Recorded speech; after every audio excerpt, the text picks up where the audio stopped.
Assalamualaikum warahmatullahi wabarakatuh. Perkenalkan, nama saya Fionita Diah Puspita Restia Putri dengan NIM 22018-254. Di sini saya akan membahas terkait penugasan saya yang penugasan saya terkait dengan eh, pengolahan citra dengan menggunakan dataset retinopati diabetik, yaitu untuk melihat seberapa parah ret, terjadinya retinopati pada penyakit diabetes. Kemudian untuk yang pertama yaitu terkait dengan step yang awal, yaitu eh, melakukan install dependensi itu untuk instalasi pustaka. Yang pertama yaitu Kaggle Hub, ini untuk unduh dataset dari Kaggle. Kemudian lanjut TensorFlow untuk membuat dan melatih model. Kemudian Scikit-learn itu untuk evaluasi model. Dan yang terakhir yaitu Matplotlib dan Seaborn itu untuk hasil visualisasi. Kemudian yang step awal ini terkait dengan download dataset dari Kaggle dan menyimpannya secara lokal. Kemudian untuk step yang kedua yaitu load dataset. Load dataset digunakan dan melakukan pemrosesan. Yang pertama yaitu membagi dataset menjadi 80% training dan 20% validasi.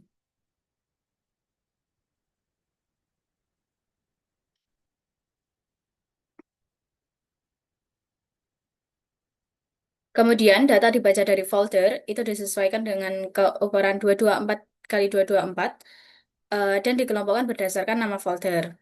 Kemudian lanjut dengan step ketiga yaitu transfer learning dengan MobileNet V2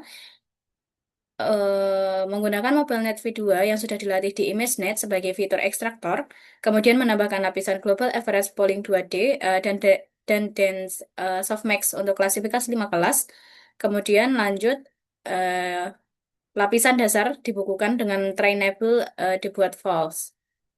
Seperti itu. Trainable dibuat false agar hanya lapisan atas yang dilatih. Kemudian lanjut dengan tahapan keempat, yaitu train model. Ini melatih model sebanyak 20 epoch untuk melihat hasil evaluasi. Kemudian untuk step kelima, yaitu prediksi pada data validasi, digunakan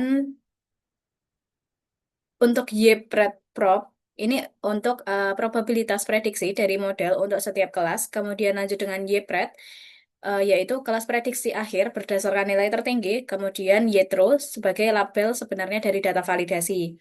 Kemudian lanjut dengan step 6, ini untuk hitung akurasi, mengukur presentasi prediksi yang benar pada data validasi. Kemudian lanjut dengan confusion matrix. Untuk confusion matrix sendiri, dengan performa model diagonal, itu sebagai jumlah prediksi benar. Dan kemudian untuk di luar diagonal, itu sebagai kesalahan klasifikasi antar kelas.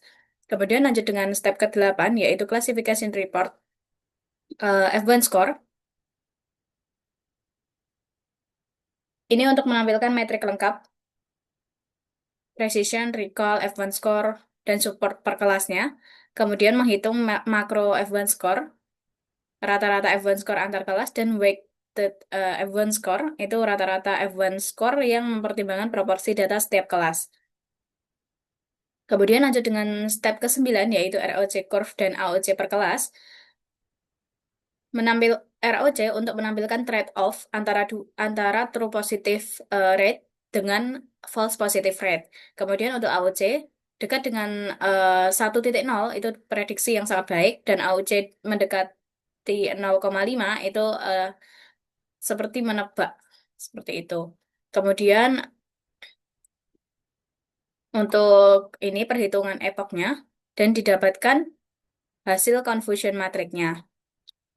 Dengan didapatkan nilai validation accuracy-nya yaitu 0,7345. Seperti itu. Di mana ini model berhasil memprediksi dengan benar sekitar 73% dari data validasi, namun belum cukup baik untuk konteks medis seperti itu.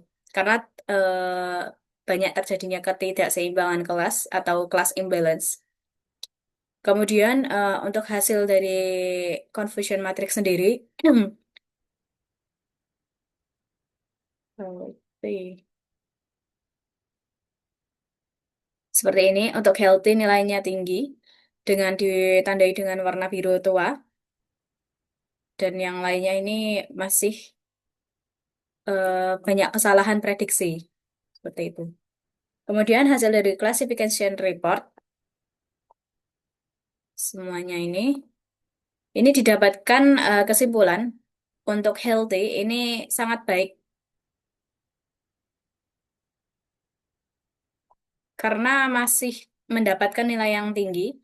Kemudian untuk mild DR ini untuk hasil evaluasinya yaitu rendah karena rectalnya lemah. Kemudian untuk moderate DR itu recall tinggi, presisi namun presisi perlu ditingkatkan.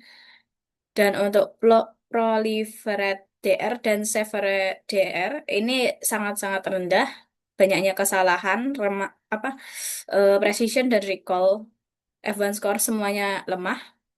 Jadi perlu peningkatan dalam eh, dataset dataset medis. Seperti itu. Kemudian didapatkan makro advance score-nya 0,56, kemudian weighted advance score-nya 0,70.